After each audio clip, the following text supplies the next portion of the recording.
Today we are going to talk about cardio versus strength training, and if you are someone who has been killing yourself on the treadmill but not seeing the results, this will explain why. Let's start with cardio. So this burns calories while you're doing it, okay? So when you do a cardio session, you probably burn more calories than when you do a weight session, and that's why you think it's more effective. Now, don't get me wrong, for general fitness and heart health, cardio has its place, but we're talking about when it comes to fat loss, what is going to be more effective. So while you're so excited about the calories you've burned during this session here, once the session stops, so does the calorie burn. Now, if we talk about strength session, this still burns calories, okay, while you're doing it. But strength session also builds muscle. So strength training also builds muscle. And muscle is metabolically active tissue. What does that mean?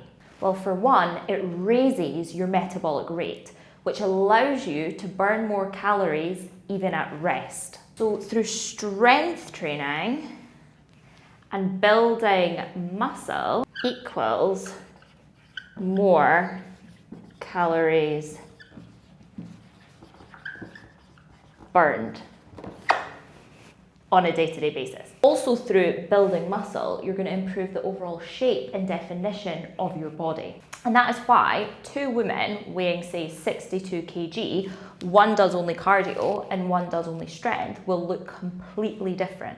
Most women get stuck doing lots of cardio, eating less equals burnout, okay? So you feel tired, fatigued, and hungry, and you can only stick to it for so long. This is also going to lead to muscle loss, which is why sometimes when you've done a diet through these means of cardio and excessive undereating, I have done it myself, you then look in the mirror at the end of it and you think, oh, why do I still look soft? You don't look the way you expected to look, and that's because you've not strength trained.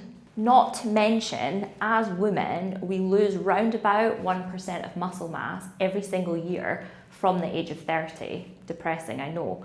So by strength training, we're fighting against that, and actually with active strength training and high enough protein, we can eliminate that altogether. Also thinking about our bone density, having improved muscle mass is going to massively help with that. Now, if you love your running or love your HIIT classes, I'm not saying to cut this out completely, but 2 to 3 strength sessions should be your base with added cardio to help speed your results along. Strength is always your foundation and cardio is your tool.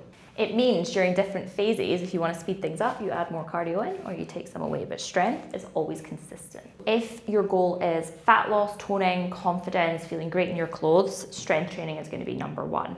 If you're just looking to improve your fitness levels, cardio is a great thing to be focusing on, but just make sure you've got your strength training in there as well.